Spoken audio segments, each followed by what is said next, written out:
né? Então, na verdade, aqui a gente vai ver 4 exemplos, olhando primeiro um caso de parcela subdividida, depois no segundo, subdividida em faixa, com a subparcela em faixa,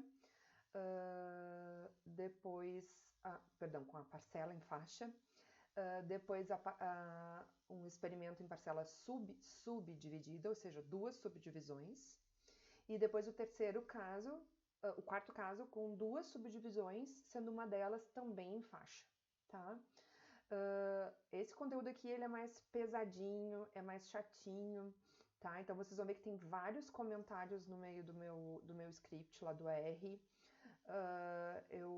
Foi assim, o mais custoso para eu preparar, porque tem algumas coisas que estão análises meio que prontas, outras precisa de programaçãozinha, que eu tive que pedir ajuda de um professor da Universidade Federal do Paraná, que me ajudou muito. Então vocês vão ver ali que eu fui tentando, na medida do possível, buscando formas diferentes de analisar, tentando corrigir alguns errinhos que iam aparecendo, tá? Bom, então para a gente primeiro entender, vamos olhar esse exemplo aqui, tá? O engenheiro quer analisar o efeito da composição e do tempo de cozimento sobre a resistência de tijolos cerâmicos, né? Então temos 2 fatores. O tempo de cozimento, que são 3 tempos diferentes, e a composição dos tijolos, que são 4 possíveis diferentes, tá? Então, olhando assim, né, parece um fatorial cruzado 4 por 3. 4 composições de tijolos e 3 tempos de cozimento, tá? Então, pensando, o que a gente tem? A gente tem 12 tratamentos, certo? E nós vamos fazer 3 repetições de cada um deles. Então, ao todo, nós teríamos 36 rodadas, ou seja, 36 tijolos que deveriam ser feitos. Então, se a gente pensar no fatorial cruzado, né? Então, o que a gente teria que fazer? Escolher ao acaso uma composição, escolher ao acaso um tempo e colocar um tijolo no forno. E fazer isso 36 vezes, né? Porque seria cada composição com cada tempo de cozimento, 3 vezes isso, né? Então, 36 vezes nós faríamos essa preparação de uma composição num determinado tempo para colocar no forno. Ou seja, seria uma coisa pouco prática e pouco econômica, né? Tentando ser mais prático, né? A gente poderia fazer o experimento dessa forma: moldar todos os 9 tijolos da composição 1, então deixa eu só voltar aqui, todos os 9 tijolos da composição 1, todos esses 9 aqui, né? Essa seria a proposta, de uma só vez, colocá-los no forno, deixando 3 deles por T1 minutos, aí tira esses 3 primeiros. Depois tira os outros 3 T2 minutos depois e os últimos 3 minutos depois. Né? Depois a mesma coisa, mudar todos os tijolos da composição 2 e da composição 3. Né? O que a gente tem aí? Um problema. Os 4 níveis de composição seriam chamados de parcela. E nesse arranjo, né, o fator principal composição estaria totalmente confundido com as parcelas, né? Ou seja, com a ideia de preparação da composição 1. Eu não tenho repetições para a composição 1, porque no momento que eu faço todos de uma vez só, eu tenho uma única repetição para a composição 1, né? E isso é um problema. Então, de um caso a outro, a gente tem os 2 extremos, né? O que eu estou dizendo? Essas condições, ambientes, né? O ambiente, as condições humanas, se alterarem de uma parcela para outra, essas alterações ficariam confundidas com o efeito de composição, né? Então, pensem, eu estou fazendo uma única vez cada composição, então qualquer fonte de variação estaria misturada aí, e a gente não conseguiria separar, né, o que seriam essas condições ambientais, humanas, da diferença entre as composições. Tá? Então, aquele primeiro caso, onde a gente rodaria 36 vezes, ele é pouco prático. Né? E já esse segundo, que é muito prático, ele é completamente confundido, então é um problema. Então, nós vamos achar um meio do caminho, né? Achar uma outra possibilidade. Qual seria essa possibilidade? Eu vou escolher uma composição e ao invés, né? Então, por exemplo, sei lá, a composição 1, né? Que a gente tinha falado anteriormente aqui. Pega a composição 1, só que ao invés de fazer todos os 9 tijolos, que seria o problema, nós vamos moldar só 3 desses tijolos, certo? E vamos cozinhar um deles por T1 minutos, ou seja, né? Bota os 3 dentro do forno. Depois de ter 1 minuto, tira um deles. Depois de ter 2 minutos, tira o segundo. E depois de ter 3 minutos, tira um terceiro, certo? Agora a gente vai ter só 3 tijolos sendo colocados no forno de cada vez, e não todos os 9, né? E isso vai ser feito, né, 9 vezes, tá? Depois eu vou escolher, então, uma outra, perdão, na verdade, mais 12 vezes, né? Desculpa. Então, uma outra composição vai ser escolhida depois, 3 tijolos vão ser feitos, cozidos por T1, T2 e T3 minutos. E assim vai indo, né, com todas as 4 composições, tá?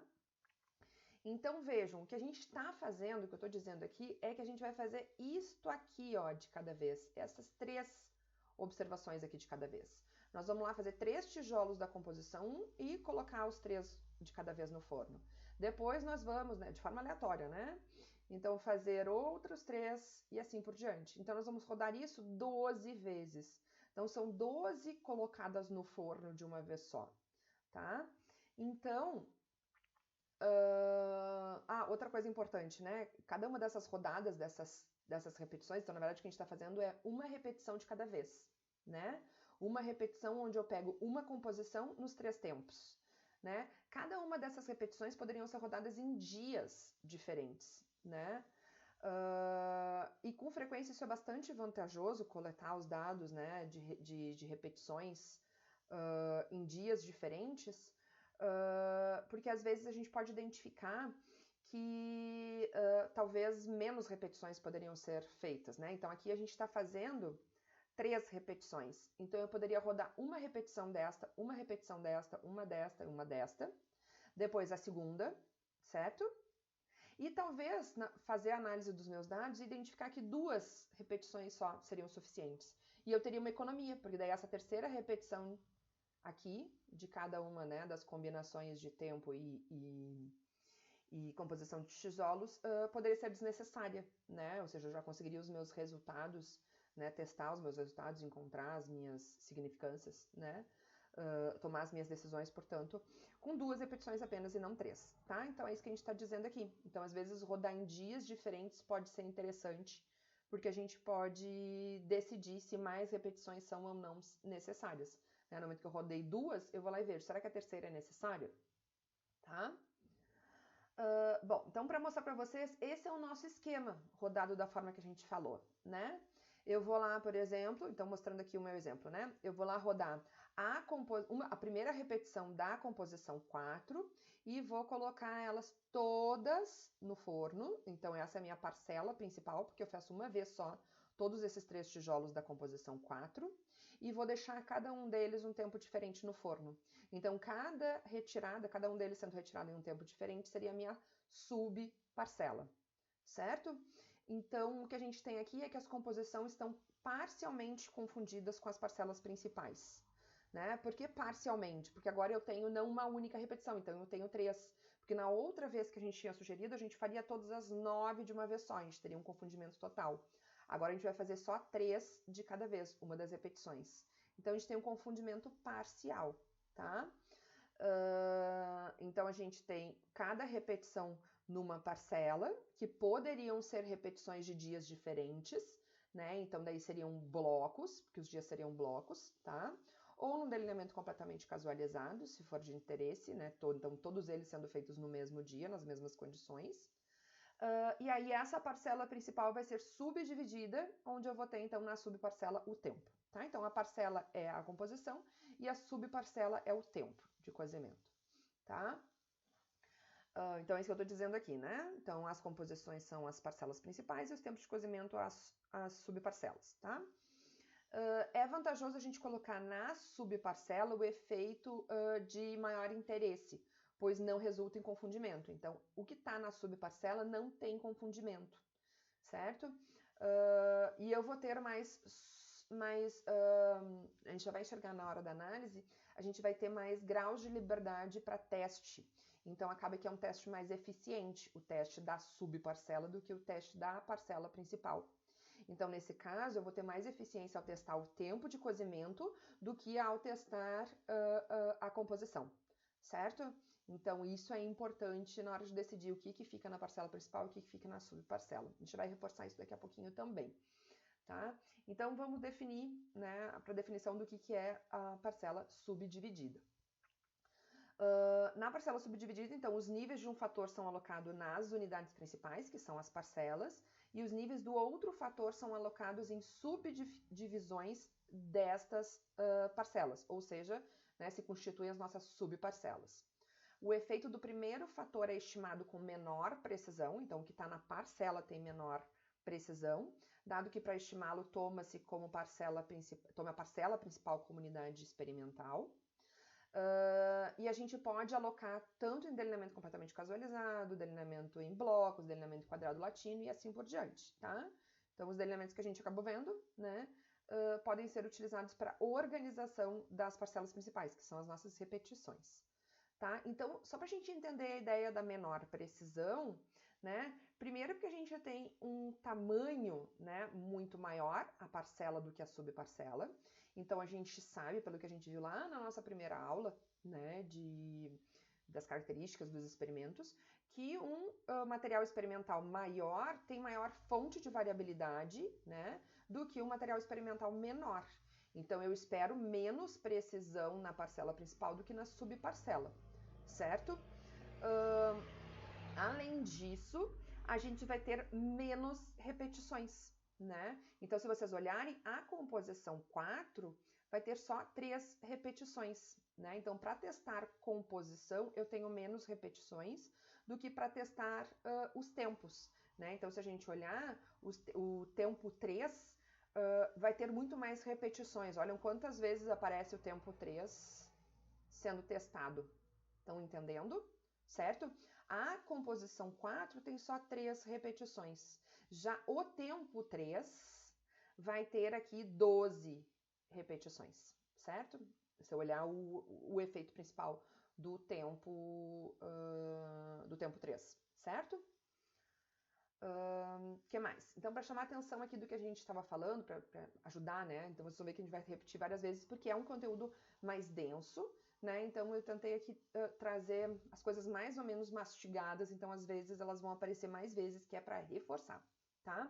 Então, imagine que a gente tem um fator A com 3 níveis, e ele está alocado na parcela principal. Depois, eu tenho um fator B, que tem 2 níveis, que é alocado, então, na subparcela. Então, se a gente pensar como estão organizados os meus tratamentos, eu tenho 6 tratamentos, certo? Que é um cruzamento, então, dos 3 níveis de A com os 3 níveis de B. Então, um fatorial 3 por 2. Então, é um fatorial cruzado. A forma de organizar estes meus 6 tratamentos é que é numa parcela subdividida.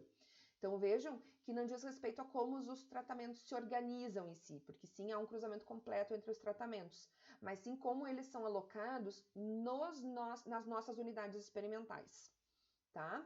Ou seja, eu não faço uma aleatorização completa dos 6 tratamentos, O que eu vou fazer é primeiro uma aleatorização do fator A nas parcelas, então, que é essa parte maior. Então, aqui, por exemplo, vai ficar o A2, aqui vai ficar o A3 e aqui vai ficar o A1. Né? Então, essa é a primeira aleatorização. Então, eu tenho 2 aleatorizações, né? Aleatorizações em etapas. Depois, dentro da parcela que eu vou subdividir, então, dentro aqui onde eu coloquei todo o A2, eu vou subdividir e aleatorizar. Numa parte vai ficar B1, numa outra parte vai ficar B2. Então, aqui, por exemplo, dentro do A3, aqui ficou o B2, aqui ficou o B1. Dentro do A1, aqui ficou o B2, aqui ficou o B1, tá? Então, a casualização são em 2 etapas. Diferente lá do fatorial cruzado, onde eu faria uma aleatorização completa, né, uma única aleatorização de todos estes 6 tratamentos, tá? Nas 6 unidades, tá? Então, aqui eu faço em 2 etapas. Então, vejam que a diferença está, então, primeiro na aleatorização, em 2 etapas. Segundo, na hora de testar estes efeitos. Então, vejam, o teste para o efeito A, ele é feito com um erro A. Que erro é esse? O erro da parcela. Então, vejam que a variabilidade que eu tenho é desta parte aqui, ó, né? Que é o quê? A interação entre bloco e o fator A, né? Que é colocado, então, na parcela principal. Já o efeito do B e, portanto, da interação AB vai ser testado, então, com um segundo erro, que é um erro menor, né? Que é o erro B, que é o da subparcela, que vai ser, então, a interação entre bloco, fator A e fator B, certo? Além de, vamos tentar entender, né? Por que o erro A a gente espera ser maior que o erro B? Primeiro, que o erro A ele está alocado, né? Ele é medido, né? Pela parcela principal, que é uma parte né, do nosso material experimental maior do que o erro B, que é medido a partir da subparcela, que é, então, aqui nesse caso, a metade do material experimental que eu uso para o erro A, certo? Além disso, a gente espera que o erro A seja maior que o erro B, visto que as observações que estão na subparcela tendem a ser correlacionadas. Ou seja, essas medidas que estão aqui, B1 e B2, elas tendem a ser correlacionadas. Por quê? Porque as duas receberam o mesmo nível do fator A, certo? Então, essas duas observações tendem a estar correlacionadas, porque as duas receberam o mesmo nível do fator A, certo? Então, essas são as duas formas da gente entender o porquê que a gente vai esperar que o erro A seja menor que o erro B. E, portanto, o teste para o efeito A... Perdão, eu falei errado, né? Que o erro A vai ser maior do que o erro B, tá? Primeiro, então, pelo tamanho da subparcela, e segundo, né, o erro B espera-se menor porque ele tem um tamanho menor e também porque ele tende a ter medidas correlacionadas, tá? E, portanto, né, o efeito de A vai ser testado com um erro maior e, portanto, tem menos eficiência do que o teste para o efeito de B, que é testado, então, com um erro menor e, portanto, mais eficiência de teste, tá? Vamos lá. Então, um modelo linear. Então, o que a gente tem para o modelo linear? Se a gente olhar de forma geral, o que vai aparecer aqui para nós? Média geral e erro experimental, certo? Eu vou ter lá o fator A, o fator B e a interação. Até aí, né, estaria igual ao fatorial cruzado, né? E eu posso ter aqui o efeito, aqui eu estou falando então de delineamento em blocos, então eu teria aqui o efeito de bloco, né? Então pensando nesse meu exemplo aqui onde eu tenho bloqueamento, tá? E eu tenho então aqui o efeito de bloco. O que aparece de diferente então de um delineamento em blocos para um fatorial cruzado? O que vai aparecer aqui então é este segundo erro. Então agora eu não tenho mais um único erro experimental. Eu tenho dois erros, tá? O erro experimental, que vai ser o nosso erro B, e um erro A que aparece, que é o erro devido, então, a essa subdivisão. Ou seja, o erro que a gente obtém pela parcela principal, aquele erro maior, tá? Então, o que vai ter? Então, aqui no nosso caso, o erro A ele é obtido por este cruzamento de bloco, né? Por essa interação de bloco e fator A, né? Aqui está o meu erro A, e depois o erro B seria, né? A interação de fator B, do fator A e do bloco, mas ele acontece, né, automaticamente pela diferença, né? Como a gente já viu em todos os nossos trabalhos até aqui, né? O erro experimental obtido pela diferença. E o erro B, então, que é o erro B que é o erro da subparcela, que vai ser utilizado então para testar o fator B e a interação AB, tá?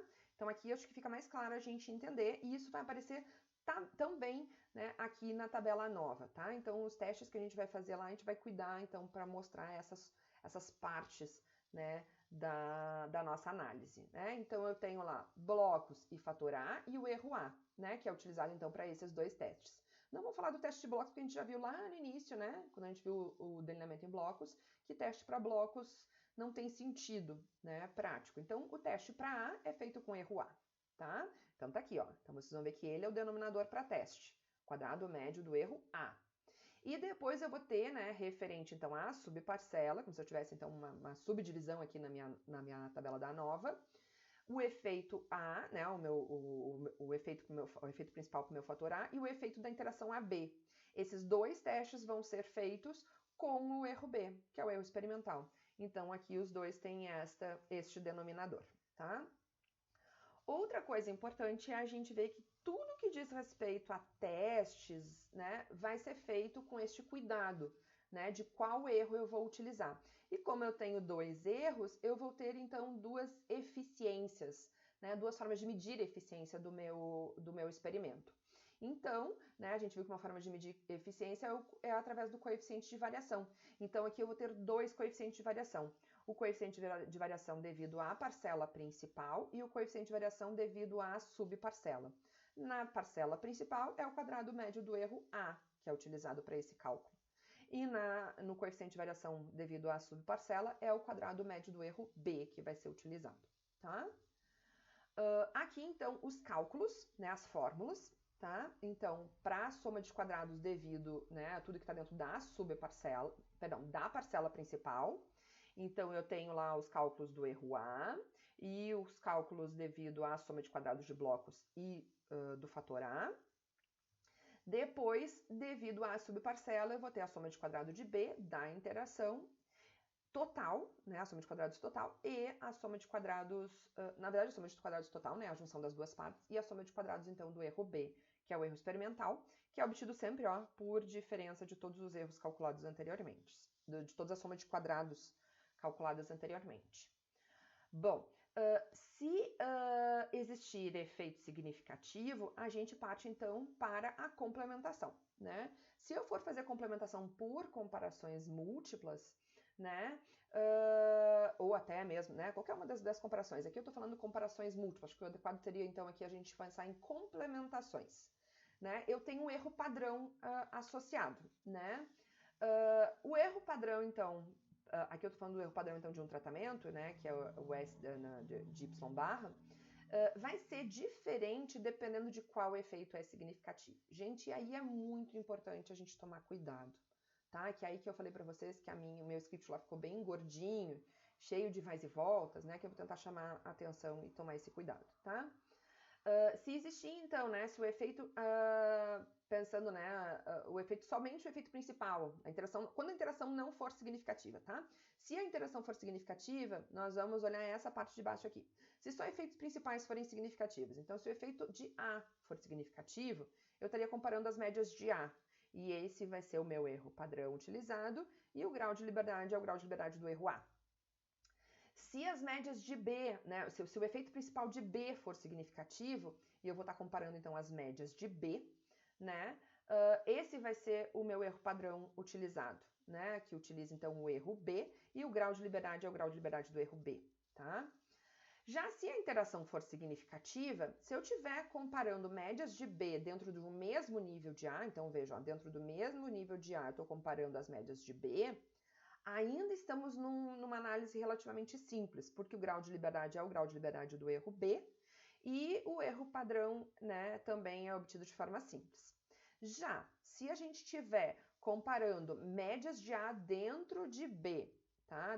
Estiver comparando, né, as médias de A, seja dentro de um mesmo nível de B ou de níveis diferentes de B, né? Ou seja, aqui eu estou comparando né, médias de A dentro do mesmo nível de B ou ainda dentro de níveis diferentes, eu estou misturando níveis da nossa análise diferente. Ou seja, deixa eu só voltar aqui, né? Eu estou misturando, né, efeito de A com efeito de B, que estão dentro da parcela principal e dentro da subparcela. Ou seja, eu tenho que envolver erro A e erro B na minha análise.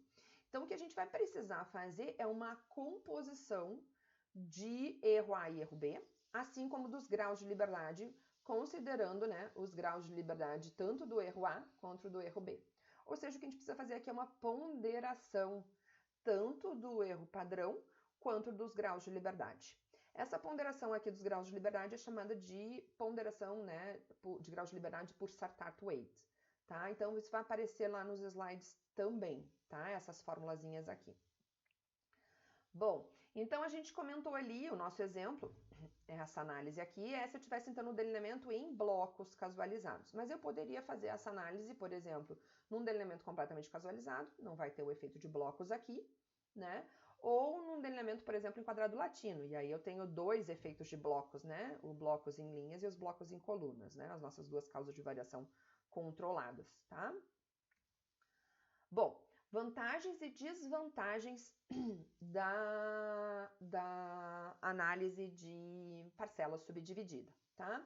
Vantagem, o aumento da precisão das comparações entre níveis do fator alocado na subparcela, o fator B, e ainda da interação dos fatores, quando a gente compara isso ao esquema fatorial. Por contrapartida, há a desvantagem, então, de que o fator alocado na parcela principal tem menor precisão quando comparado ao experimento fatorial.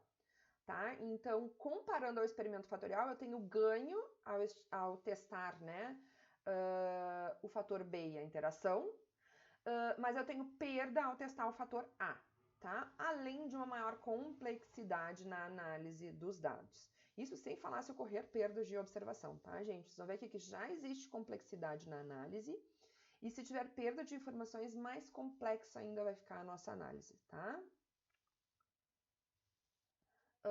Razões para a gente utilizar a parcela subdividida, tá? Quando os níveis associados a um fator requerem parcelas maiores do que para outros, tá? Então, às vezes isso acontece. Por exemplo, para eu aplicar um determinado, principalmente na área agrícola, tá? Para eu aplicar um determinado fator, eu preciso usar máquinas, né? E as máquinas, então, precisam de um espaço maior no campo. Então, se ela precisa, por exemplo, sei lá, para fazer algum tipo de semeadura, para fazer algum tipo de adubação, alguma coisa assim, eu preciso de máquinas.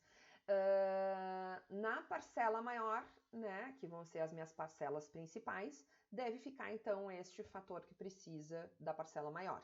E já aquele então que não precisaria então das máquinas para aplicação, ficaria na subparcela, que vai ser então um espaço menor.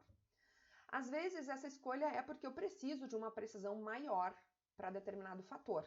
Então, o fator que eu preciso de uma precisão maior é o que vai na subparcela, e o que eu não preciso, né, de uma precisão maior, e às vezes realmente fica perdida, tá, gente, o teste para o fator que ficou na parcela principal. Então, quando existir essa precisão maior, essa necessidade, um fator é mais importante, ou até a interação é muito mais importante, o esquema em parcela subdividida é indicado, então, nesse sentido.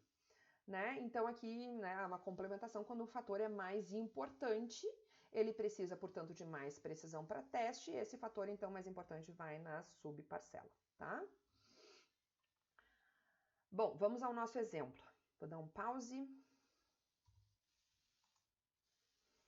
Então, seguindo aqui, vamos olhar um exemplo, né, de parcela subdividida. Um experimento foi executado com o objetivo de se verificar o efeito de métodos de plantio. Então, nós temos 4 métodos. O método 1, plantio convencional. O método 2, plantio direto com herbicida. O método 3, plantio direto... o 2, né, é método direto com herbicida A. O 3 é método direto com herbicida B. E o último é método de plantio, o método 4, né, é método de plantio direto com herbicida C.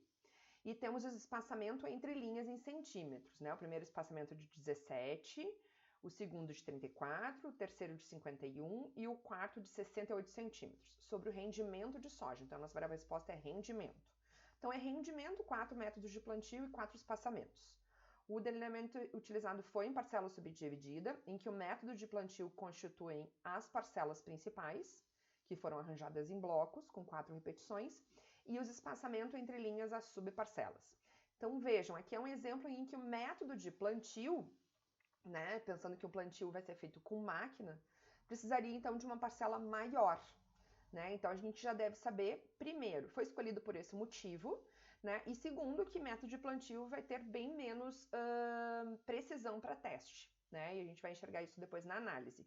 Então, o foco do pesquisador deve estar em identificar diferenças entre os espaçamentos ou identificar a diferença daí no caso de espaçamento, por exemplo, dentro do método de plantio, se existir a interação, tá? Bom, a aleatorização. Como é que acontece a aleatorização no R, tá? Algumas coisas eu vou ir lá pro R e outras eu vou mostrar mais aqui direto, tá, gente? Depois daí eu rodo lá só para mostrar para vocês algumas coisas. Primeiro, deixa eu só ir no R, porque senão vai cair minha conexão e ele tem que pensar. Tá tudo ok. Bom, aqui então o teste, né, a aleatorização, usando aqui, né, o delineamento split, né, de parcela, né, de subdivisão do R. Eu vou colocar então meus 2 tratamentos, então tá aqui meu primeiro tratamento, que são os 4 métodos, tá aqui meu segundo tratamento, que são os 4 espaçamentos, tá? Eu estou fazendo então aqui, né, essa aleatorização, então tá aqui meu resultado. Então, só para mostrar para vocês, eu peguei aqui o bloco 1, né, então se vocês olharem, tá aqui, ó, até o 16, né? São as minhas 16 unidades, aqui as minhas subparcelas. Eu tenho, então, a aleatorização do bloco 1. Então, se vocês olharem, é exatamente o que eu coloquei aqui, né? Então, a minha primeira parcela, eu coloquei o método 4. Na segunda, eu coloquei o método 2. Na terceira, o método 1. E na quarta, o método 3. Então, se vocês olharem, ó, método 4, método 2, método 1, método 3, tá? Então, tá aqui o desenho, né, do meu esquema, né, para o bloco 1. Depois, dentro de cada parcela, ou seja, dentro de cada método, eu tenho 4 subdivisões, 4 subparcelas, onde eu vou colocar, então, o meu espaçamento. Então, só mostrar esse primeiro para vocês. Então, tá lá na ordem, ó, espaçamento 4, espaçamento 2, espaçamento 1, espaçamento 3. Tá aqui a minha aleatorização, tá? E assim por diante, para todos os nossos 4 blocos, tá? Então, vocês veem aqui que eu mostrei só um pedaço, né? Então, eu mostrei aqui só a metade do meu experimento nessa saída, tá? Então, se eu for lá no R e rodar isso aqui, a gente vai ter, então, né, todas as 64, então não são 32, são 64 unidades, tá? Experimentais, né, dessa aleatorização. Depois, eu fiz aqui, então, um gráfico da interação entre espaçamento e método de plantio, tá? Então, a gente consegue aqui começar a ter uma ideia de como está se comportando, né, o espaçamento em cada método de plantio, né? Então, aqui eu tenho, né, ó, se vocês enxergarem, o método 4, né, tá aqui, o método 1 tá aqui. Vamos dizer que os dois aqui parecem mais não respondendo muito a espaçamento. Estão vendo? Ó, eles parecem mais... Esse aqui principalmente, né? E já esse daqui, ó, a gente começa a ver que parece que ele tem um caimento, que à medida que aumenta o espaçamento, diminui o rendimento.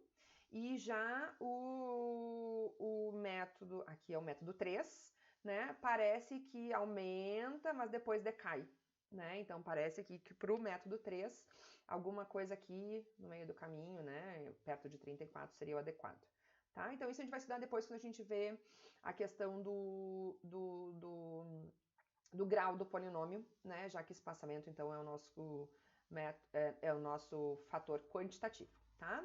Bom, como é que eu faço a análise, tá, pessoal?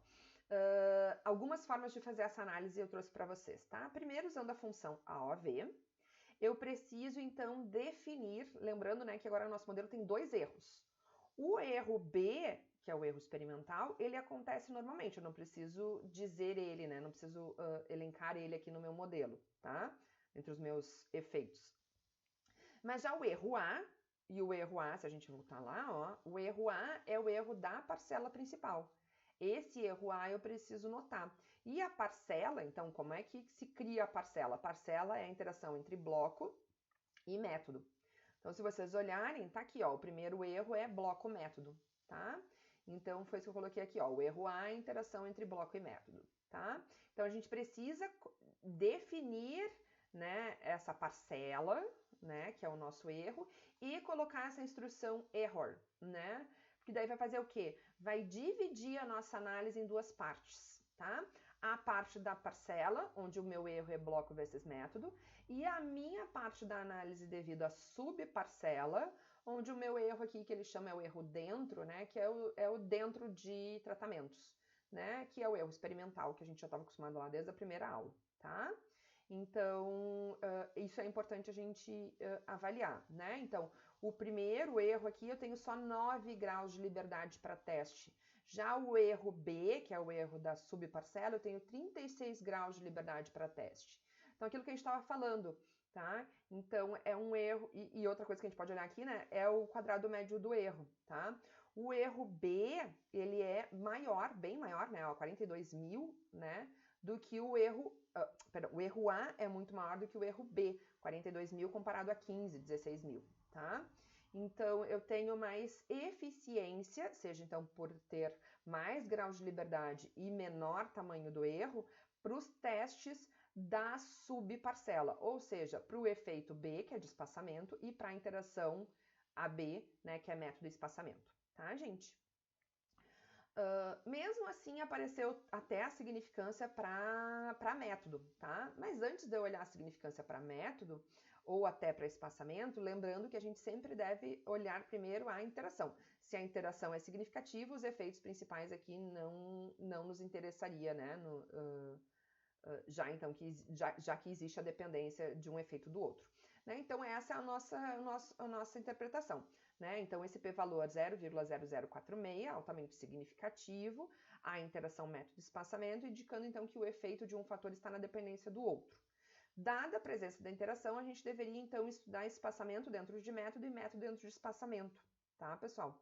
E não, como eu vou mostrar aqui na sequência, só mostrando aqui, ó, fazendo um teste de média para todas as comparações, tá? Então já vamos chegar ali. Aqui, então, se né, eu estou olhando, né, antes de eu dar seguimento na minha análise, fiz a minha tabelinha fiz a minha análise, né, fiz a minha nova, eu preciso ver se os meus pressupostos foram atendidos, né? Então, só para chamar a atenção de vocês, que se eu pedir a análise dos resíduos, lá, o gráfico dos resíduos, para esse modelo M0, vai dar erro, porque ele tem dois termos de erro, né? O erro B, que sai, né, pela diferença, que a gente não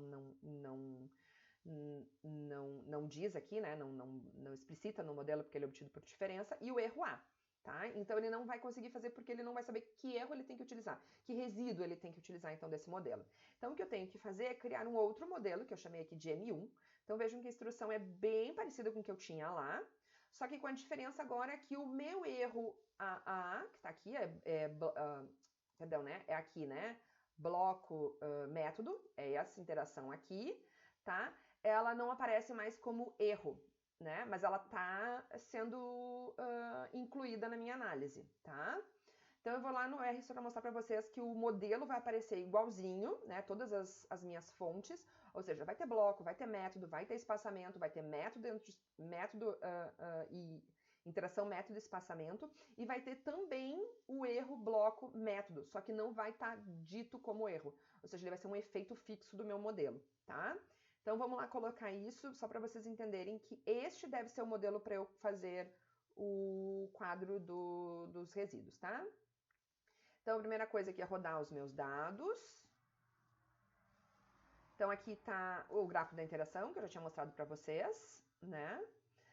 Aqui está o meu modelo, o M0, que eu mostrei ali para vocês, tá?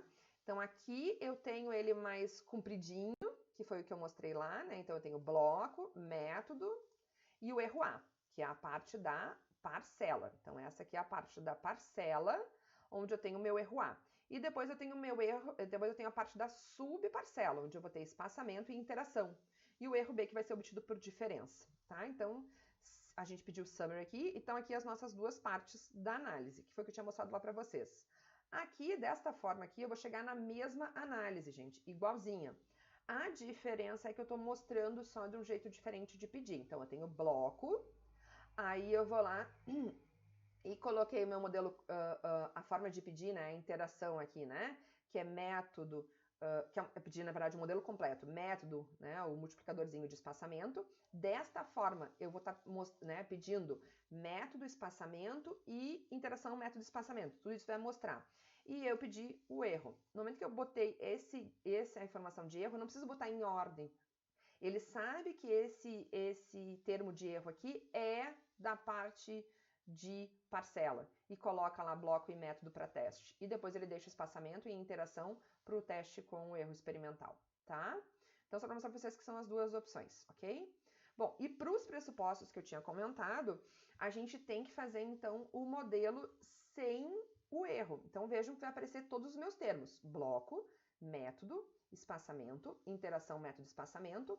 Tá aqui o meu erro A, ó, ele tá elencado no meu modelo, ele tem que aparecer, certo? Opa, ele tem que aparecer no meu modelo, o erro A, tá? Só que agora ele não é um efeito aleatório, porque no momento que eu coloco ele com error, eu tô dizendo que ele é um efeito aleatório, que ele é mais um resíduo do meu modelo, tá? Então ele aparece como um efeito fixo, o erro A, desse jeito. E aí sim, então eu consigo pedir os meus gráficos, tá? Então estão aqui os meus gráficos, então só pra gente interpretar, né? Não temos nenhum resíduo, né, ultrapassando 3 desvios. não tem formação de funil e os resíduos estão bem aderentes à distribuição normal, né? Então, tudo ok para os nossos, para interpretação, né? Para atendimento dos pressupostos. Bom, na sequência eu só mostro aqui para vocês, né, que uma das formas de complementar, não é a mais adequada, mas uma das formas de complementar é fazer o teste pareado dentro da interação, tá? Então, imagine, a gente tem aqui 12 tratamentos, certo? Que é toda a combinação, perdão, 16 tratamentos, que é a combinação método-espaçamento, 4 métodos, 4 espaçamentos. Né? Então, a gente tem aqui um monte de testes, que são 12 tratamentos comparados 2 a 2, tá? Aqui eu tô mostrando só um pedacinho deles, tem bem mais aqui, né? Segue bem mais para baixo aqui as comparações, tá? Então, vejam, é teste pra caramba, né? E muitos deles não têm sentido prático, né?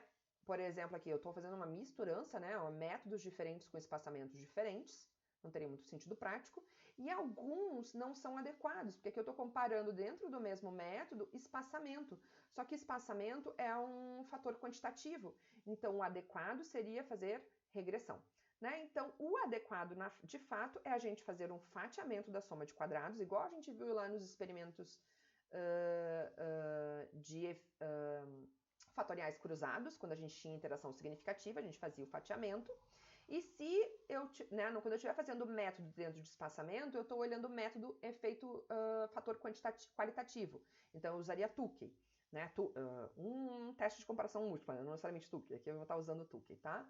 E quando eu estiver analisando os espaçamentos dentro de cada método, eu vou avaliar, então, por regressão, avaliando qual é o melhor, né, regressão polinomial, avaliando qual é o melhor grau, linear, quadrático ou cúbico, né, já que eu tenho 4 espaçamentos, tá?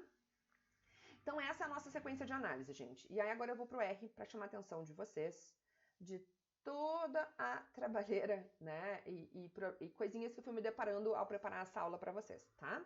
Então, primeira coisa, para a gente fazer eu vou dar uma diminuidinha aqui, ó. Para a gente fazer esse fatiamento, o que a gente tem que fazer, então, é juntar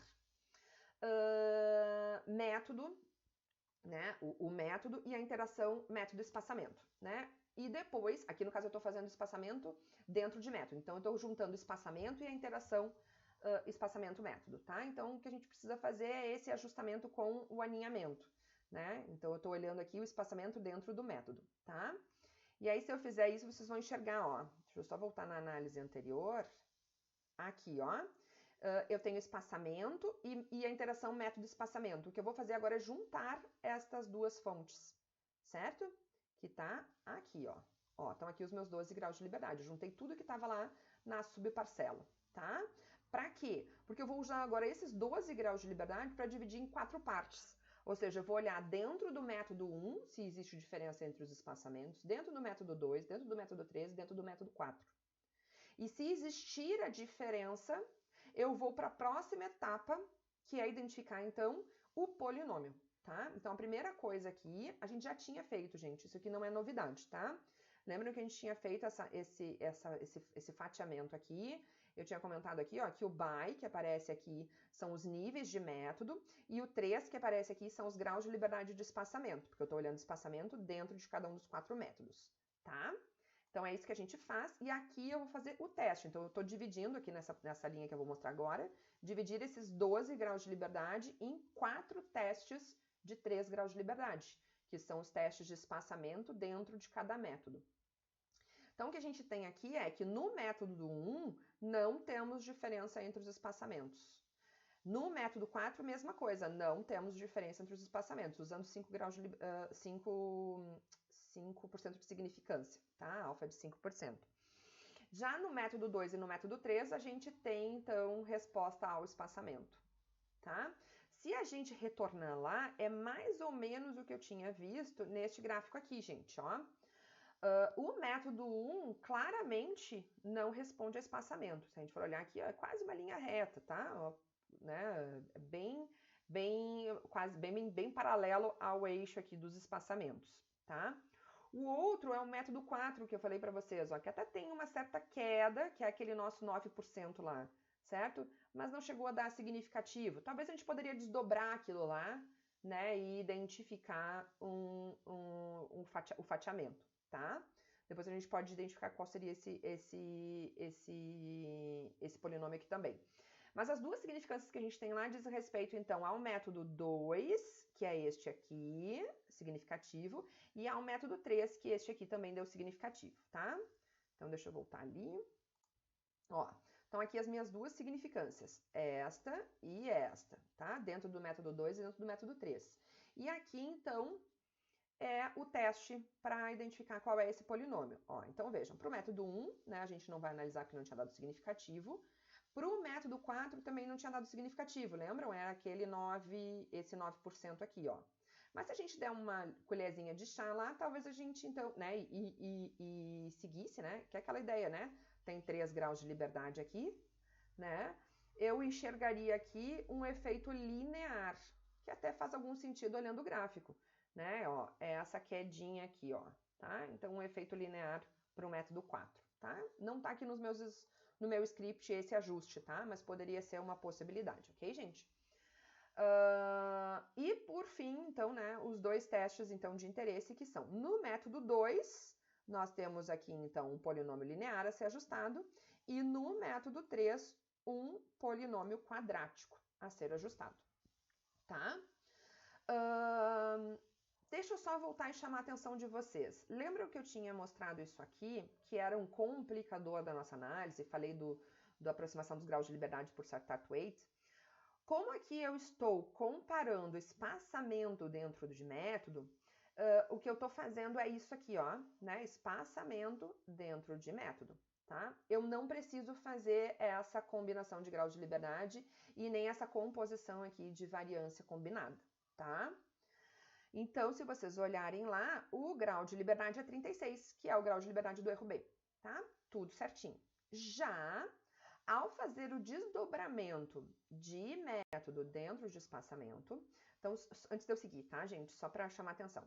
Essa análise aqui, a única coisa que faltaria agora é eu complementar ela fazendo o ajuste dos meus dois polinômios, né? Linear para método 1 e quadrático para método 3. Acho que eu vou dar uma puladinha lá no final, porque eu deixei isso lá para o final, tá? E depois eu volto aqui, tá? Para a gente fazer o desdobramento de método dentro de espaçamento. Então, vamos fechar o desdobramento de espaçamento dentro de método, tá? Que é onde a gente está aqui, espaçamento dentro de método. Vamos lá no final e vocês vão ver aqui no meu script que aparece aqui, ó, ajustando a equação linear para o método 2, ou seja, é esta equação aqui que eu estou falando, ó, nós vamos ajustar este linear para o método 2 e aqui embaixo, ó, ajustando a equação quadrática para o método 3, tá? Aqui, ó, equação quadrática para o método 3, tá?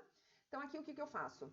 Eu ajusto a minha equação, aqui, né, ó, linear, né, o método né, de espaçamento linear, e aqui espaçamento quadrático, certo?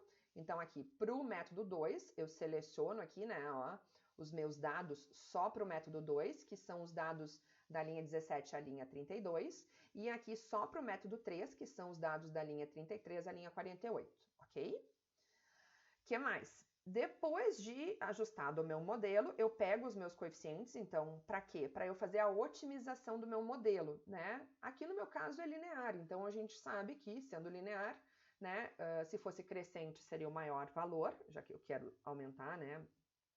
Eu quero maximizar rendimento, se fosse decrescente seria, então, o menor nível de espaçamento, menor espaçamento. Mas a gente deixou tudo prontinho aqui, igual a gente viu lá, né? Deixei para vocês também prontinho, né? Essa otimização. Igual a gente fez lá pro experimento fatorial, que aparecia isso também lá, né? Que acho que eram as doses de fósforo, tá? Então, aqui eu faço a otimização, né? Então, eu identifico qual é o valor que otimiza, qual é o valor de espaçamento que maximiza o rendimento. Então, eu digo qual é o espaçamento e qual é o resultado desse rendimento máximo. E peço o gráfico, certo? E aqui é a mesma coisa, né? Então, aqui, vamos dizer que é um pouquinho mais complicadinho, porque é quadrático, então eu preciso identificar, né? Se for, então, no nosso caso, vai aparecer uma parábola, então, com concavidade para baixo, o meu ponto de máximo, onde é que está esse ponto de máximo, ou seja, qual é o espaçamento que maximiza o rendimento e qual é esse valor de máximo rendimento. Então, isso aparece nestas, né? É o resultado dessas 3 linhas aqui, e também o gráfico a gente vai mostrar, tá? Então, vamos fazer isso primeiro, antes da gente voltar lá, né? Que eu acho que é mais adequado. Então, aqui eu peguei, então, os meus dados, né, ordenados. Por que eu preciso dele ordenados? Para poder pegar as linhas corretas, né, onde eu estou no método 2. Então, rodei meu modelo. Tá aqui meu modelo linear, né? Aqui o meu B0, aqui o meu B1. Negativo, porque a gente tinha visto, né, que era assim o nosso gráfico. Só vamos lá olhar, né, método 2. Onde é que está o nosso gráfico da interação? Método 2, tá aqui, ó, o método 2, ó, decrescente, né? Então, a gente está ajustando uma equação linear decrescente aqui, tá aqui a nossa equação. E aqui a gente vai, então, otimizar, e tá aqui a nossa otimização. Então, tá aqui o meu valor indicado de espaçamento 17, onde o máximo do meu rendimento é 2.237 toneladas por hectare, né? A medida lá de rendimento, certo? Então, tá aqui. Por que o 17? Porque era o nosso mínimo, né? A nossa equação tá assim. Então, como eu quero maximizar rendimento, eu vou usar o menor espaçamento que a gente estudou, que é 17, tá? E depois o nosso gráfico, tá ali o nosso gráfico, tá, pessoal? Deixa eu aumentar aqui um pouquinho. Ó, tá aqui o nosso gráfico, né? Com o decréscimo, mostrando então que tá aqui o 17, né? O valor que a gente indicaria. Apesar da minha equação, né? Da minha reta, né? Vir mais para cá e mais para lá, o nosso espaço de inferência é de 17 a 64, acho que era. 68, não me lembro. Tá? Beleza. Agora a mesma coisa nós vamos fazer então, né, o mesmo raciocínio, fazendo o ajuste então da equação quadrática para o M3, tá? Então, ordenei meus dados, já estavam ordenados, né, mas só pra gente deixar tudo prontinho, então tá aqui o caminho, né, primeiro ordeno, depois vou lá e busco os dados referentes ao método 3, que são essas linhas, tá ali a minha equação, então tá aqui o meu B0, tá aqui o meu B1 e tá aqui o meu B2, então tá aqui o meu coeficiente, né, negativo, né, da minha parábola, mostrando então que ela é virada para baixo, portanto a gente tem um ponto de máximo. Vamos achar esse ponto de máximo, né? Então aqui a gente otimiza e identifica que o ponto de máximo é em torno de 37. Então 37 é o espaçamento indicado para o método 3, onde o máximo de rendimento, né? Rendimento é a nossa variável, né? Estimado é em 1.195. 2.195, perdão. E, por fim, o meu gráfico. Tá ali o meu gráfico, então, né, o quadrático, a minha parábola, então tá aqui em torno do 37 que a gente tinha identificado aqui. Tá, gente? Então, fechamos espaçamento dentro de método. Agora vamos voltar, que daí é a parte mais complicada, tá? Aqui, quando a gente vai olhar, então, método dentro de espaçamento. Vou dar um tempinho e tomar uma água. Então, vamos seguir agora, né, fazendo, então, o desdobramento do método dentro de espaçamento, tá? Aqui eu falei para vocês, então, que é um pouquinho mais complicada, porque requer, então, uma variância complexa, né, cálculo da variância, aquela combinada, né, e o cálculo de grau de liberdade a partir da expressão de Sartag-Waite, tá?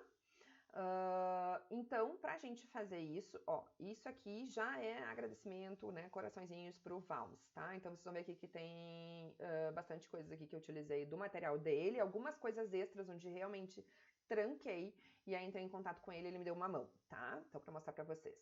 Então, só para mostrar para vocês ali que a gente vai pedir, né, tentar ver quais são os graus de liberdade do nosso modelo M0. Qual o modelo M0, gente? Só voltando ali, ó. Esse modelo aqui, onde eu tenho o erro A sendo notado, certo? Então, a gente vai ver que ele vai dizer problema. Ou seja, como assim grau de liberdade? Nulo. Por que é nulo? Porque a gente tem dois resíduos. Então, ele não tem como dizer, ele vai dizer assim, qual grau de liberdade tu quer, né? Mais ou menos isso que ele está dizendo. De qual dos dois resíduos.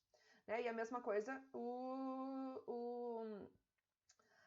quadrado médio do erro, né? Então, qual deles tu quer, né? Já que temos dois. Então, se a gente olhar aqui, a gente vai ver que a gente tem duas partes da análise. Uma parte que é devida à parcela e uma parte que é devida à subparcela, tá? Então, nós vamos olhar esses dois pedacinhos, ó. Então, eu estou extraindo esses dois pedaços, né? Da parcela, da subparcela. E aí, agora, em cada um deles, a gente vai pedir, então, os graus de liberdade e quadrado médio na parcela, os graus de liberdade e quadrado médio na subparcela. Ou seja, o que eu estou dizendo é, eu vou pegar esses dois, esse valor e este valor, Depois, este valor e este valor. É isso que a gente vai fazer, certo? Então, se a gente rodar aqui, pedir, né? E estão ali os valores que eu tinha anotado ali para vocês, ó. Então, os 2 graus de liberdade do erro e os 2 quadrados médios, certo? Por que que eu preciso isso? Porque para fazer, então, tanto, né, aquelas expressões aproximadas, né, tanto para a variância quanto para o grau de liberdade, a partir das expressões de Sartre-Waite, eu vou precisar, então, destas medidas de grau de liberdade e dessas medidas de quadrado médio de erro. Então, tá aqui a função, né, que faz o cálculo tanto do quadrado médio do erro quanto dos graus de liberdade combinados, certo? Então, eu botei aqui a função e agora, então, nós vamos pedir, né, essas medidas, né, tanto do grau de liberdade quanto do quadrado médio do erro, a partir das nossas expressões. Então, eu preciso dizer ali quais são, né, ó, se a gente olhar aqui, né, quais são as informações que eu tenho que colocar. O quadrado médio do erro e grau de liberdade de parcela, que é o A, ó, é o A. Depois o B, o quadrado médio de erro e o grau de liberdade da subparcela. O C, né, tá dizendo aqui, eu só vou colocar se eu tivesse subdivisão, que é o que a gente vai ver lá no nosso terceiro exemplo, né, a gente retoma aqui e faz esse cálculo, tá? Um exemplo. Beleza, então tá ali, ó, tá aqui a minha variância combinada e tá aqui o meu grau de liberdade combinado, 30,7. Então vocês vão ver que em algumas análises ele aparece, mas em outras a gente não consegue e ele vai aparecer o 36 ou vai aparecer o 9, certo? Ou seja, ele não vai fazer essa combinação entre os 2 graus de liberdade, algumas das análises, tá? Então se vocês olharem aqui, o que eu tô dizendo, o que eu tentei fazer nessa análise aqui foi mais ou menos isso, tá? A ideia aqui do modelo hierarquizado, para a gente fazer aquela junção. Então, aqui eu estou juntando, né? No momento que eu faço isso aqui, esses 12 graus de liberdade aqui, eu estou juntando a interação espaçamento-método e também o método, né? Porque agora eu estou querendo, então, fazer a comparação de método dentro de espaçamento. Então, eu junto os 3 graus de liberdade de método com os 9 graus de liberdade da interação, tá? Então, é isso que a gente está fazendo. Aqui a gente faz aquele particionamento, né? Ou seja, esses 12 graus de liberdade vão ser divididos em 4 partes de 3 graus de liberdade, né? 3 graus para comparar, então, o método no espaçamento 17, para comparar o método no espaçamento 34, no espaçamento 51 e no espaçamento 68, tá? Aqui, então, só para mostrar para vocês que no momento que eu faço essa análise aqui, eu não consegui resolver o problema. Ó, eu coloquei aqui, ó, está usando o grau de liberdade 36. Por mais que eu tenha colocado essa instrução aqui, ele não utilizou os 30,7 que a gente tinha calculado, gente. Ele está usando este erro aqui, ou seja, esse quadrado médio aqui, então esses graus de liberdade e esse quadrado médio, para calcular estes testes Fs aqui e estas significâncias, tá? Então, temos um problema que não consegui resolver. E aí, depois, quando eu faço o teste pelo LS-Means, a mesma coisa, um problema, tá? Ele chega a utilizar o grau de liberdade, no momento que eu coloquei essa instrução, mas ele está usando aqui o erro padrão errado, tá? Então, o erro padrão não está certinho, tá? Então, o que eu pedi? Então, eu fui lá provar, porque o que eu queria, de fato, era esse teste aqui sendo feito de forma correta, que não estava rolando, tá, gente? Então, daí o Valmes me deu essa sequência de instruções aqui, tá? Onde ele faz, então, o fatiamento, certo? Então, a primeira coisa que ele faz aqui é o modelo, né, que a gente vai utilizar depois, né, o modelo completo, aquele que a gente utilizou, onde ele coloca aqui, né, o erro A como aleatório, né, então essa é a instrução de aleatório na função LMR, né? Então, tá aqui o nosso modelo certinho, né, de parcela subdividida, tá? Para os testes aqui, ó, ele tá fazendo os denominadores corretos, ó. Para método, o denominador é 9, que é o erro A, e para espaçamento e para interação, o erro B, que tem grau de liberdade 36, né? O problema, então, agora é na sequência para a gente fazer os desdobramentos, tá? Neste caso aqui, olhando o espaçamento dentro de método, a gente já tinha conseguido resolver, tá? Porque daí o grau de liberdade são os 36 e não tem problema, né? Mas ele mandou aqui prontinho para nós, então eu vou rodar com vocês, né? Então, aqui os meus 12 graus de liberdade, ó, onde é feita a junção, né? De espaçamento, ou seja, se junta essas duas linhas aqui, né? Então, esses 13 e esses 9 graus de liberdade estão aqui, tá? Seguindo, aqui, né, onde ele faz, então, uma matriz, né, para poder fazer esses cálculos. Então, ele faz a partir de cálculo matricial. E depois, os testes que a gente já tinha visto, né? Que é o teste, então, dentro do método 1, do método 2, do método 3, do método 4, que são os testes de espaçamento. Lembram lá, ó, os 9% que não tinha dado significativo, então, né? Ou mais ou menos, né? Que a gente viu que daí seria um linear para o método 4. O método 1 não significativo. E o método 2 e método 3 resultado significativo, né? Tá, então, até aqui a gente já tinha conseguido. Porque aqui a gente não tem problema. O grau de liberdade do resíduo é o resíduo B, 36. Tá? O nosso problema está nesta aqui, ó, quando a gente faz método de espaçamento, que foi o que eu disse para vocês que eu não tinha conseguido, tá? Então, aqui a primeira coisa que aparece são os 12 graus de liberdade da junção, então, de método e da interação, os 3 graus de liberdade de método e os 9 graus de liberdade da interação. Depois, aqui, né, todo o cálculo, né, matricial para poder fazer o teste. Então, estão aqui os nossos testes. Então, vejam, ó, que aqui a gente tem, então, o grau de liberdade, o 30,7, né, para os testes de método dentro de espaçamento. E aí, agora sim, ó, todos eles significativo, mostrando que em todos os espaçamentos a gente tem diferença entre os métodos, alguma diferença entre os métodos. Né? Então, na sequência, o que a gente vai querer fazer é esta complementação aqui, ó, método dentro de espaçamento. Tá? Então, eu vou fazer a análise aqui pelo LME para poder utilizar essa função do EMMINS, que faz automaticamente, né, bem organizadinho, a comparação múltipla de médias, tá, gente? Então, a primeira coisa que a gente vai fazer aqui é criar o nosso erro A, que é a parcela, que é a interação entre bloco e método, né? Aí eu vou rodar o meu modelo, ó, tá aqui o meu modelo, com os valores que a gente já tinha obtido antes, né? Tá aqui a interação significativa, e por isso que a gente tá complementando ela, tá? E aí aqui a gente tem, então, a complementação. Primeiro, né, fazendo, então, os cálculos das médias e fazendo as comparações. Então, aqui, ó, no espaçamento 17, a gente viu, então, que há alguma diferença entre os métodos, certo? Então, aqui as nossas significâncias, ó. Então, aqui a gente tem uma significância, o método 3 se difere do método 1 e do método 4. Então, aqui as nossas duas diferenças significativas. Né? No espaçamento 4, mesma coisa. A gente tem aqui uma diferença significativa. Método 1 e método 2 se diferem. Depois, no espaçamento 51, a gente tem essas duas diferenças significativas. Método 1 se difere do método 3 e 2. E por fim, no espaçamento 68, a gente tem essas três significâncias aqui, que são o método 1 se diferindo dos outros três, e o método 3 e 4 diferindo entre si, certo? Tá?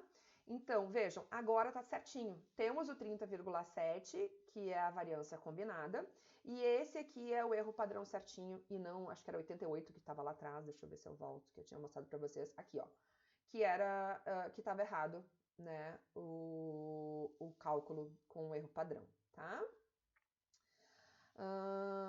Acho que é isso, tá, gente? Acho que chamei a atenção de tudo que eu tinha aqui para chamar, né?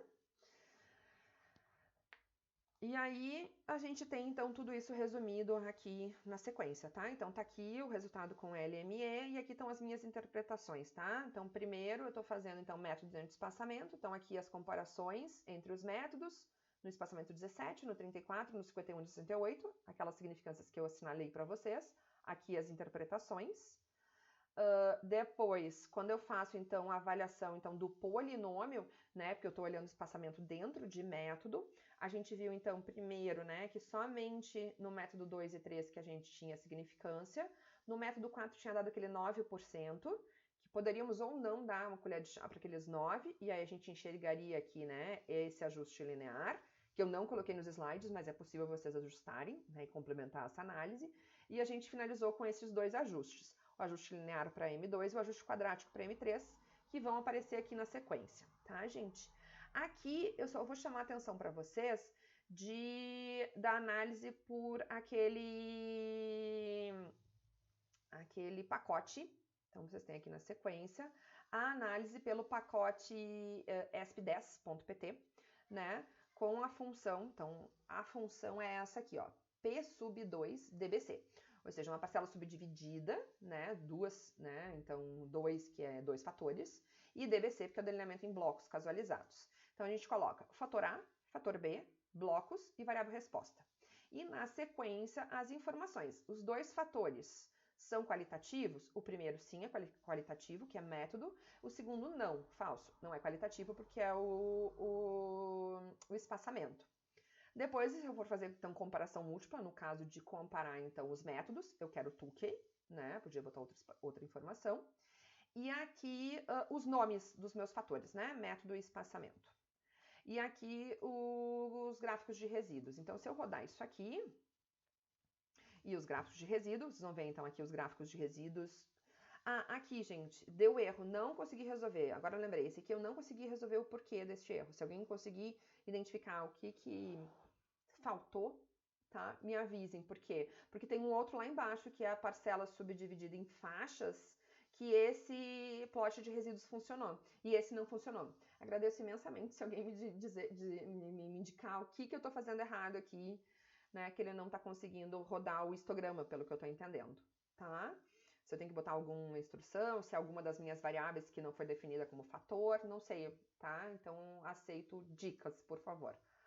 Bom, então se a gente subir aqui, vocês vão ver, então, toda a análise que nós fizemos. Vocês vão querer me matar agora? Por que a gente não fez isso direto, lá no início? Porque eu acho importante vocês entenderem como as coisas acontecem, certo? Porque senão vocês vão rodar isso aqui e pá, e dizer amém, né? E às vezes pode ter alguma coisa sendo feita errada, né? Ou sei lá, um cliente pergunta para vocês, mas por que aqui tá dividindo assim, por que lá tá dividindo assado? É importante que vocês saibam de onde as coisas saem, tá, gente? Mas se vocês então seguirem aqui, vocês vão ver exatamente, né? Primeiro o quadro da análise com as nossas duas partes, né? Então tá aqui, ó. Deixa eu ver se eu consigo selecionar. Aqui. A parte relativa à parcela, a subparcela, aqui, certo? Os dois coeficientes de variação, lembra que eu tinha falado? Eu tenho coeficiente de variação relativa à parcela e à subparcela. Na parcela, né, é um coeficiente de variação maior, porque eu já tinha falado para vocês que relativo ao erro A, que é maior. Depois, aí ele diz, né, como a interação foi significativa, tá aqui a significância da interação, ele vai desdobrar a interação. Então, o primeiro desdobramento que se faz aqui, ele faz método dentro de espaçamento, né, que é justamente aquele que deu o maior problema, porque a gente tem aqui, né, o grau de liberdade combinado e aqui a variância combinada, que a gente mostrou lá, né, com a programaçãozinha que o Valmes compartilhou comigo, como obter, né, essas duas medidas, que são aquelas fórmulas que eu mostrei nos slides, e como então obter os valores corretos para F e p-valor, considerando, portanto, então essas duas combinações de grau de liberdade e de variância, tá? Feito isso, né, então deu todos os significativos aqui, segue então para complementação pelo teste de Tukey, e ele mostra aqui o resultado por letras, né, da comparação então para cada um dos dentro de cada um dos espaçamentos, comparação entre os métodos no espaçamento 17, no 34, no 51, no 68, tá? E depois ele vai mostrar, então, o outro desdobramento, que é a comparação, então, de espaçamento dentro de cada método. Então, dentro do método 1, do 2, do 3 e do 4, tá aqui o nosso 9%, lembram? Né? A não significância no método 4, a não significância no método 3. E, portanto, ele só vai ajustar a regressão para o método 2 e para o método 3. Então, se vocês olharem na sequência, ele vai dizer, ó, no método 1, as médias não são estatisticamente, né, são estatisticamente iguais, então ele não complementa. No método 2, ele vai complementar por ajuste polinomial. Então vamos seguir para ver qual é o nosso polinômio, porque ele não faz o teste, tá? E isso é uma parte que eu acho que para o raciocínio é importante, tá? Por isso que a gente seguiu aqui. Então a primeira coisa antes de ajustar é testar. É linear, é quadrático, é cúbico. Né? Na verdade, ele ajusta todos eles e faz o teste de desvio de regressão para ver se aquele ajuste está satisfatório. Então, a primeira coisa que ele faz é o ajuste linear, está aqui o nosso, né, a nossa equação, o R2, e aí aqui, ó, a gente verifica não significância de desvios de regressão. Ou seja, né, o método, a equação linear é a equação indicada para o método 2. Ele vai mostrar na sequência o método quadrático, e aí a gente vai ver, ó, não significância do grau quadrático, né? E também vai mostrar para o cúbico, e a gente enxerga aqui uma não significância do grau cúbico, tá? Mas eu prefiro aquela ideia de primeiro testar qual é o grau para depois ajustar, tá? Para o método 3, a mesma coisa, ajuste linear, tá aqui a equação, tá aqui o R2, e aí, ó, verifica que temos desvio de regressão, ou seja, o linear não consegue explicar bem os nossos dados. Então, seguindo modelo quadrático, tá aqui a nossa equação, tá aqui o R2, ó, uma diferença significativa, gente. Claro, porque agora nós temos um efeito quadrático importante, né? Ó, tá aqui, ó, altamente significativo o efeito quadrático. E aí, desvios de regressão não significativo. Ou seja, o modelo quadrático é o ok. E se a gente for olhar o modelo cúbico depois, o modelo cúbico é não significativo, né? Que é justamente, né, que é o desvio da regressão ali, né? Não significativo, portanto, tá? E por fim, ele diz, né, que no método 4, as médias desses fatores são estatisticamente iguais, ou seja, ele não desdobra aquele 9% que a gente tinha visto lá, tá? É isso, gente. Exercício, assim, ó, bem complexo, tá? Mas é porque o conteúdo realmente é denso, tá? Então, esse exemplo aqui, eu quis ir, assim, ó, com bastante calma para explicar para esse exemplo aqui, né? Eu quis ir com bastante calma, então, para explicar para vocês, para vocês entenderem a ideia da parcela subdividida, essa diferença entre os erros, essa diferença, então, de quem é o denominador para teste, aquela questão ali da ponderação de grau de liberdade e da variância, tá? Então, tudo isso é muito importante. Então, esse exemplo é bem completinho para isso, tá? Para você chamar a atenção de todos esses detalhes. Os outros 3 que vão vir agora na sequência, eu vou ser, então, um pouquinho mais leve, tá? Na solução, né? E, inclusive, deixar a desejar em algumas partes ali, né? Então, daí fica... Ou seja, eu não concluí os exemplos, tá? Bom, aqui eu quero só chamar a atenção para um cuidado, gente, tá? Se vocês olharem aqui, seja repetição pura ou uma repetição bloqueada, tá? O que vocês enxergam aqui, gente? Na repetição 1, eu tenho nesta parcela o nível A1, nesta parcela o nível A0, nesta parcela o nível A2. Se vocês olharem na repetição 2, a mesma coisa para as 3 parcelas. Na repetição 3, a mesma coisa para as 3 parcelas. O que a gente viu? Então, existe, na verdade, né, duas etapas da aleatorização. Lembram lá que eu chamei a atenção, né? Que essa é uma da diferença do fatorial cruzado, tá? Eu tenho que fazer a aleatorização, então, lá para a primeira repetição, para o primeiro bloco, que quer que seja, e depois eu tenho que fazer uma outra aleatorização na repetição 2 e uma outra aleatorização na repetição 3. Eu não posso fazer uma vez e botar a mesma para as outras repetições, certo? Por quê, gente? Porque isso é um perigo. Então, eu vou ler aqui para vocês, tá? Para explicar o porquê que isto é perigoso, tá? Devido ao arranjo sistemático do fator A nas parcelas, não se pode discernir se as diferenças observadas sejam devidas a efeito de local ou de A.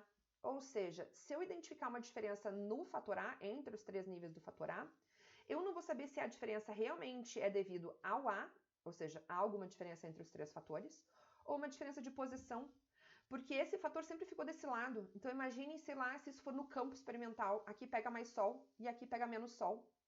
Sei lá, se A deu melhor do que se A1 deu melhor que A2, será que é porque A1 é melhor que A2 ou que A1 foi beneficiado por pegar mais sol do que A2 que pegou menos sol? Deu para entender, gente?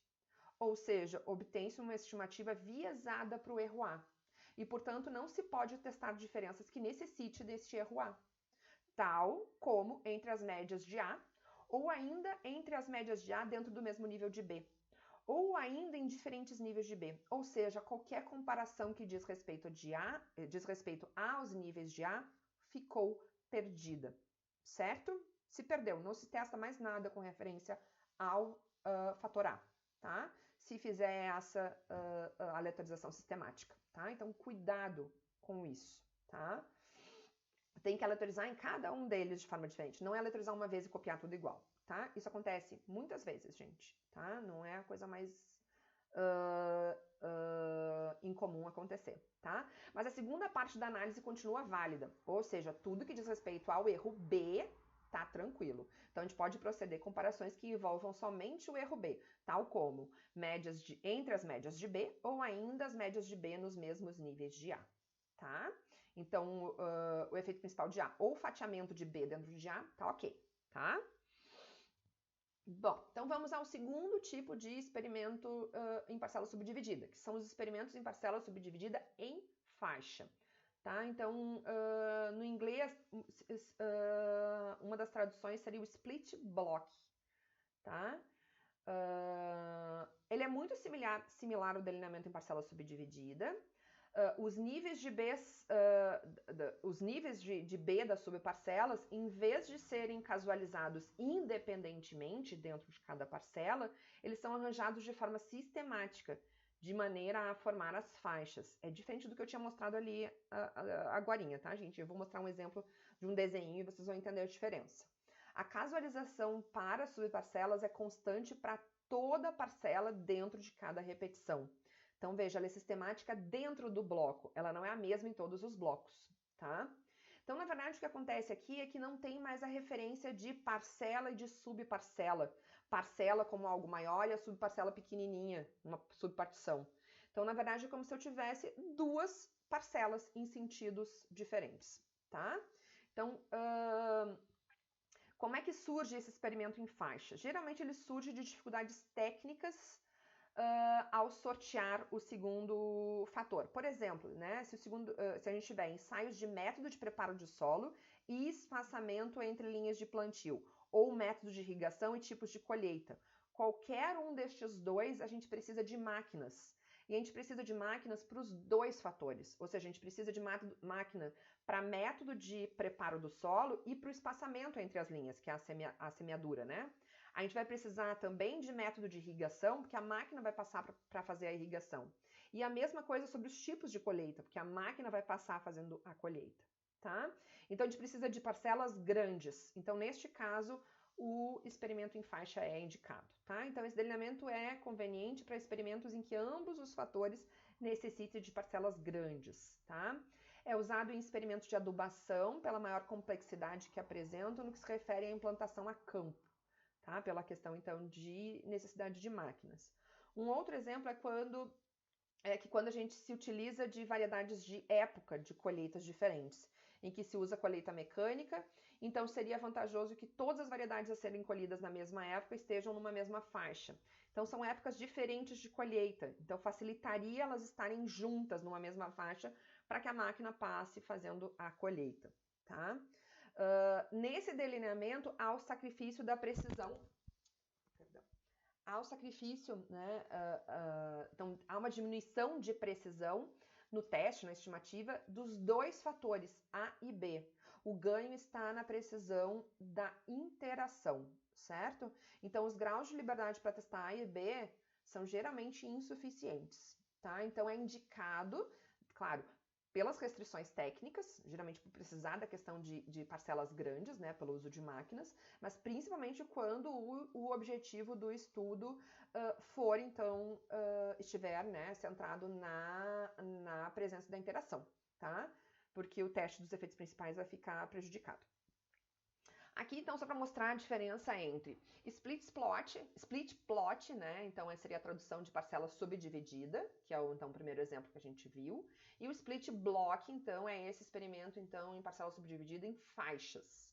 Então, aqui nós temos um exemplo split plot, parcela subdividida. Então, vejam, aqui eu fui lá e coloquei o T3 e subdividi nos 4 Vs, tá? De variedades. E assim por diante, né? Então aqui, ó, um outro T que foi subdividido. E aqui eu tenho um exemplo, então, em faixas. Então vejam, cada uma das minhas linhas é um método diferente. Em cada uma das minhas colunas eu tenho uma dose diferente. Então vejam que não é dentro do método eu coloco aqui uma dose, aqui outra. Não, toda a faixa eu coloco outra dose. Então veja como se fosse dois gradientes de parcela. Aqui eu tenho uma parcela onde eu coloco o método, aqui eu tenho outra parcela onde eu coloco a dose. Então vejam o prejuízo que existe para estimar método e dose primeiro, porque eu tenho material experimental grande, as parcelas são grandes para método e para dose, e já para interação uma parcela menorzinha, um material experimental menorzinho, que seria a sub-parcela, esse quadradinho aqui. E também pela questão de grau de liberdade, Eu vou ter muito mais repetições para testar a interação, cada um desses quadradinhos, do que para testar, por exemplo, o método, certo? Onde eu tenho só, aqui no caso, 3 repetições, uma em cada bloco, certo, gente? Bom, então, considerando o nosso exemplo aqui, a gente vai ver então que a gente tem agora 3 estratos de erro, tá? O primeiro, relativo aqui, por exemplo, se eu for chamar, aqui o meu fator de método, o meu fator A, tá aqui a parcela principal. Depois o meu fator B, se for a dose, tá aqui é a faixa. E por fim, a interação vai ser a subparcela, que é o quadradinho, tá? Então vamos enxergar, no delineamento em bloco, que aqui eu tenho fator A interacionado com bloco é o meu erro A. Meu erro A é, fator A interacionado com bloco. Depois, no fator B, é o fator B com bloco, o meu erro B. Meu erro B é B com bloco, certo? E, por fim, o erro C, que vai ser obtido por diferença, mas a gente enxerga que é o quê? Interação entre A, B e bloco. A, B e bloco, certo? Tá? E cada parte de análise, então, para testar A, eu vou usar o erro A.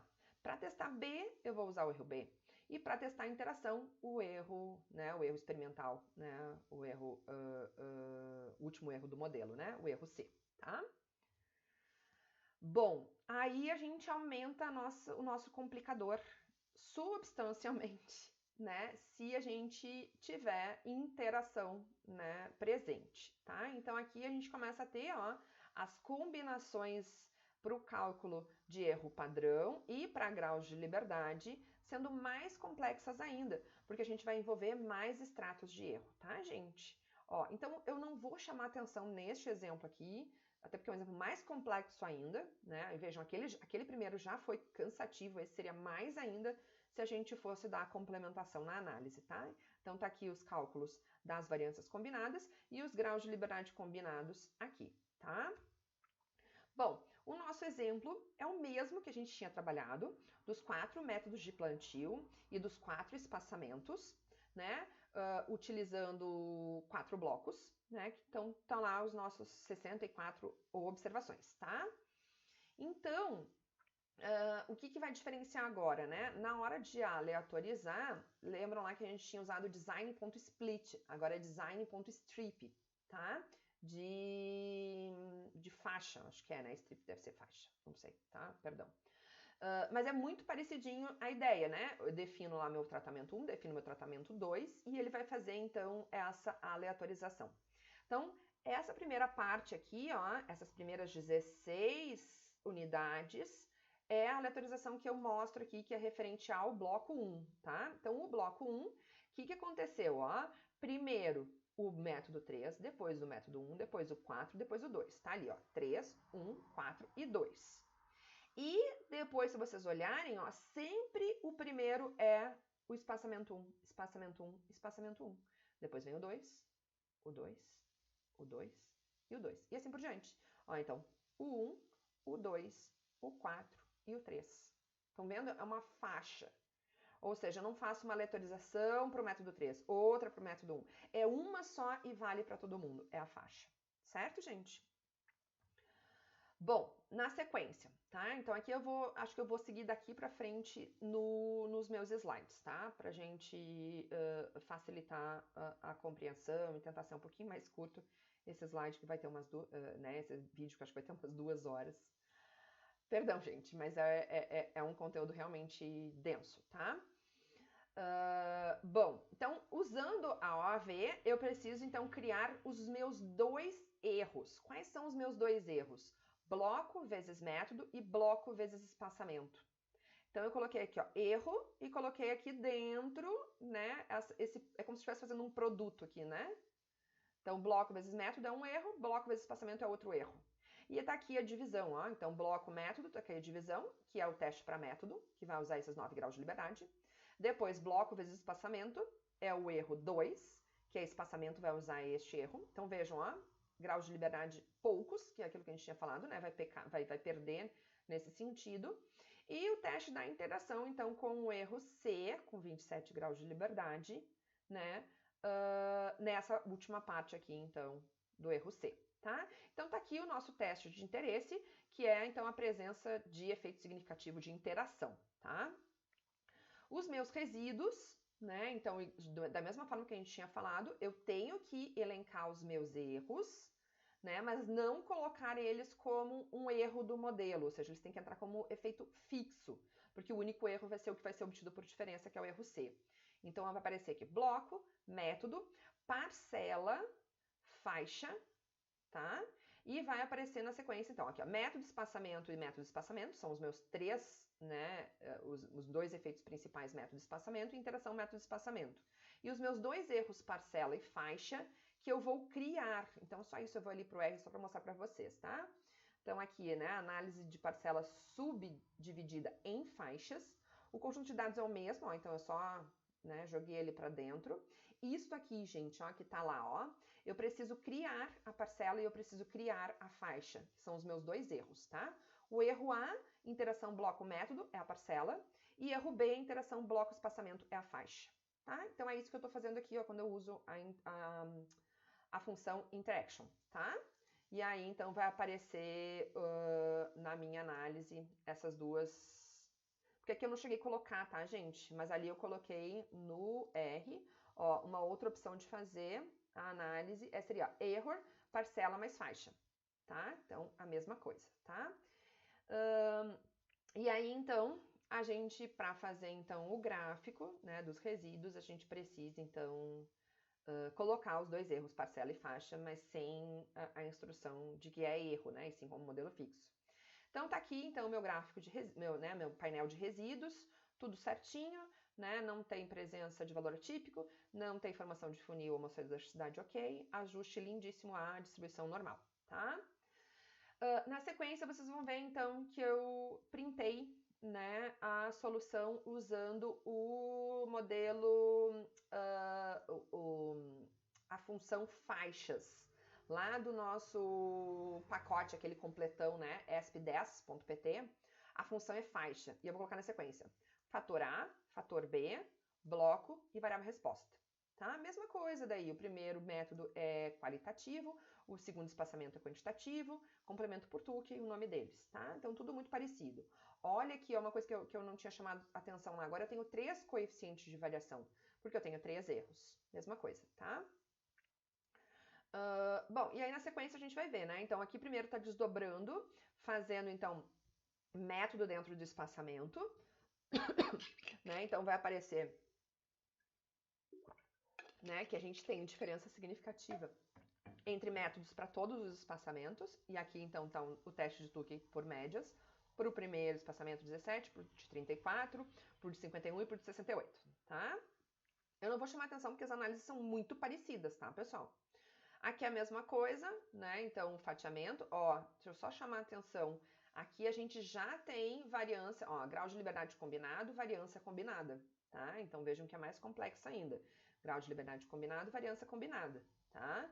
Porque a gente está envolvendo aqui mais de 2 extratos, mesmo quando tem interação. Porque no momento que eu faço interação, eu estou buscando ou no nível de faixa ou no nível de parcela o método ou o espaçamento, tá? Então, eu vou ter que fazer o ajuste linear para o método 2 aqui, né? Então, tá aqui a equação. E depois eu vou fazer um ajuste quadrático para o método 3. Tá aqui a minha equação, certo?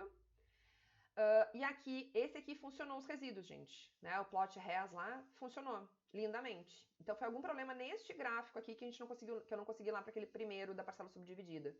Se alguém me der algum help ali, agradeço. Olhem que lindo esse gráfico, gente, muito legal, né? Então aqui eu enxergo, né, além de enxergar, né, dá para ter uma ideia de normalidade pelo box plot, mas a não presença de valor atípico. Aqui também não presença de valor atípico, não formação de funil.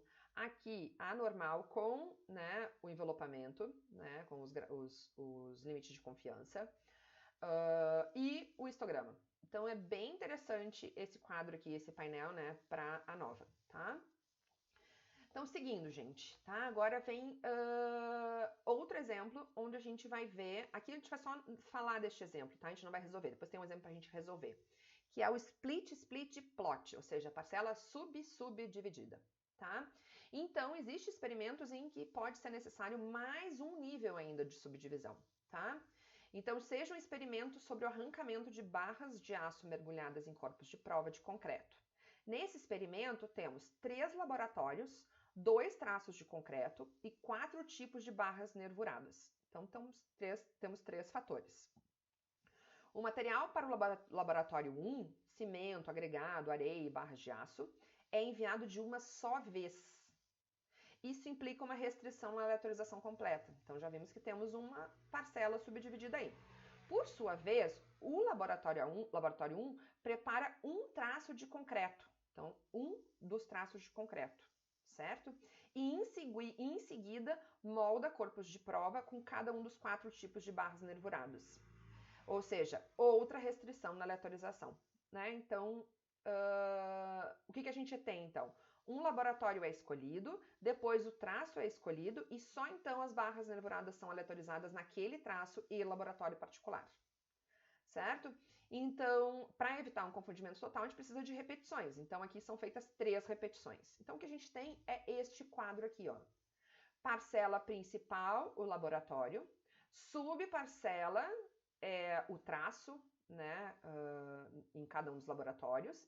E a subparcela vai ser, então, a barra nervurada, né, para cada um dos laboratórios laboratório e traço, certo? E aí aqui é a nossa análise de variância. Então eu tenho 3 extratos na minha análise de variância, ou seja, 3 erros. O da parcela principal, o da subparcela e o da subparcela. Então temos 3 erros. E a gente enxerga aqui esses erros, né? O primeiro erro é este aqui, o segundo e o terceiro, tá? Então, aqui, né, apresentamos o quadro da análise de variância. Com o erro A é testado o efeito A, com o erro B é testado B e a interação AB, e tudo que diz respeito ao terceiro fator, então, o efeito principal, as interações simples, né, com A e com B, e a interação ABC é feito com o erro C, que é o erro, então, né, obtido por diferença no modelo, tá? Aqui, então, na hora que forem fazer as complementações, mais complexo ainda é a nossa complementação, tá? Então, aqui a gente tem, né, os cálculos de variância combinada e grau de liberdade combinado em cada caso que a gente tenha, dependendo do que vai ser significativo. Se é interação AB, se é AC, se BC e se é ABC, certo, gente? Então, mais complexo ainda é esse cálculo. Nós vamos, então, agora olhar um exemplo, né, onde eu vou chamar atenção mais para a parte da análise, tá, gente? A gente nem vai seguir muito para a complementação, tá? Porque muito complexo é, então, a complementação. Então, nesse experimento com cana-de-açúcar, foram ensaiados 5 espaçamentos de E1 até E5, que é de 1 metro até 1,80 m, constituindo, então, as parcelas principais, que são organizados em blocos. Né? Então, tá lá, no bloco 1 eu tenho aqui o meu espaçamento 1, o 2, o 3, o 4 e o 5. Né? Aqui eu estou mostrando sem pensar em aleatorização, né? Seria aleatorizado esses 5 espaçamentos. Em cada parcela instalaram-se 2 subparcelas, uma irrigada, a outra não irrigada, certo? E assim por diante em cada uma das outras, tá? A nível de subparcela foram ensaiadas 3 variedades, V1, V2 e V3. Tá aqui, ó, V1, V2 e V3. Então, vejam, parcela principal, subparcela, subparcela, certo? Então, aqui, então, os meus 3 tamanhos de material experimental que vão dar origem, então, aos nossos 3 tipos de erros, tá?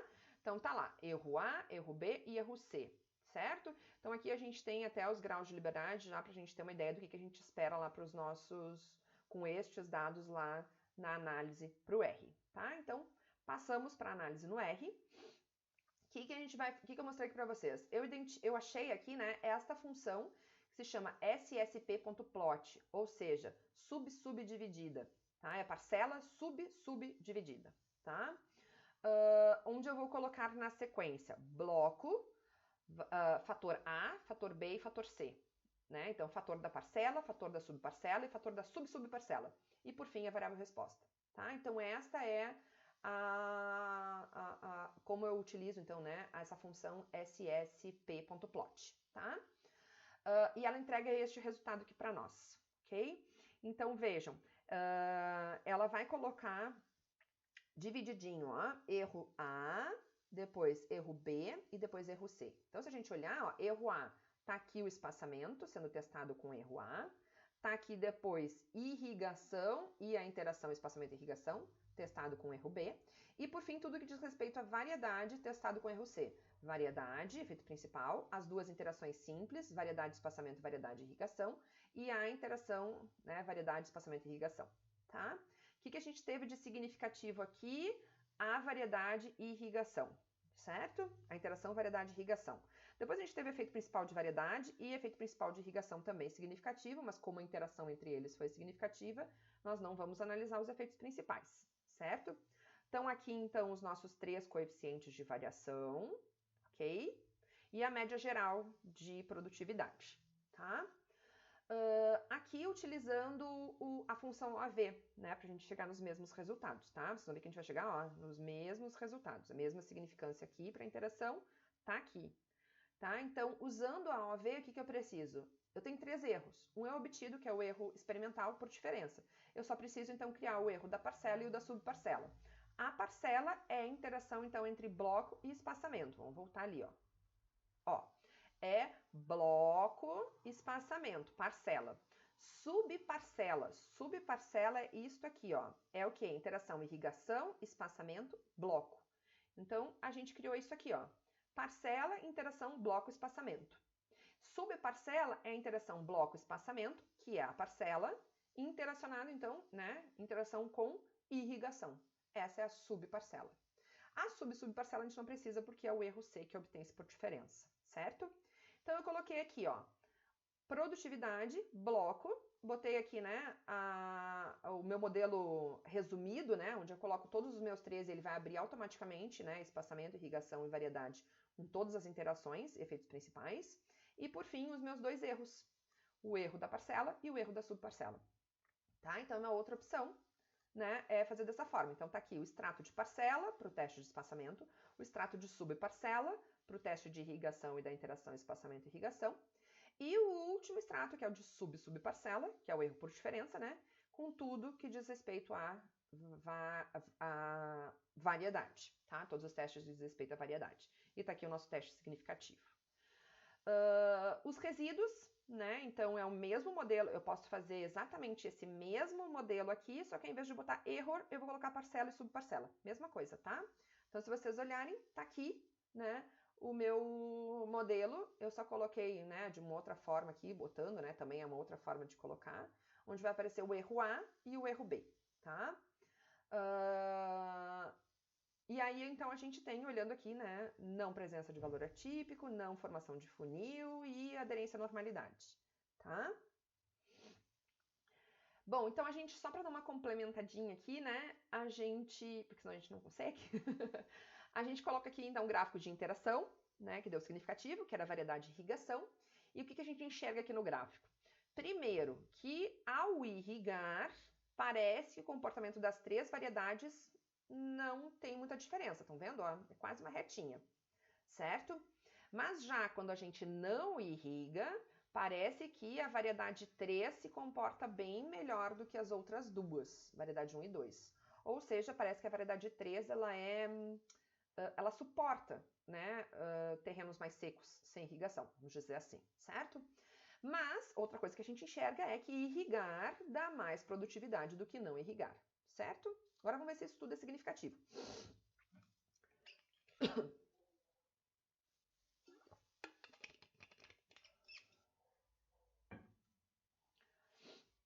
Bom, então agora a gente está fazendo a comparação, né, de irrigação, de variedade dentro de cada uma das irrigações, tá? Então eu estou comparando, no caso de não irrigado, não há diferença entre as irrigações. Vejam aqui, ó, deixa eu voltar. Ó, não há diferença entre as variedades quando não há irrigação. Perdão, quando há irrigação, não há diferença entre as variedades. Quando há irrigação, não há diferença entre as variedades, tá? E já quando a gente não irriga, tá? Há diferença sim entre as variedades, tá? Então a gente vê o que? Que a variedade 3 é diferente da 1 e a variedade 3 é diferente da 2. Então, na falta de irrigação, V3 é superior a V1 e V2, indicando uma capacidade diferenciada de suporte ao estresse hídrico, tá? E por fim, né, a gente tem... Então, vejam, acontece o seguinte, aqui a gente está usando o erro C, ó, que é 40 graus de liberdade. Na hora que eu comparo variedade dentro de irrigação. Por quê? Porque variedade está no último extrato, ela entrou só no último extrato.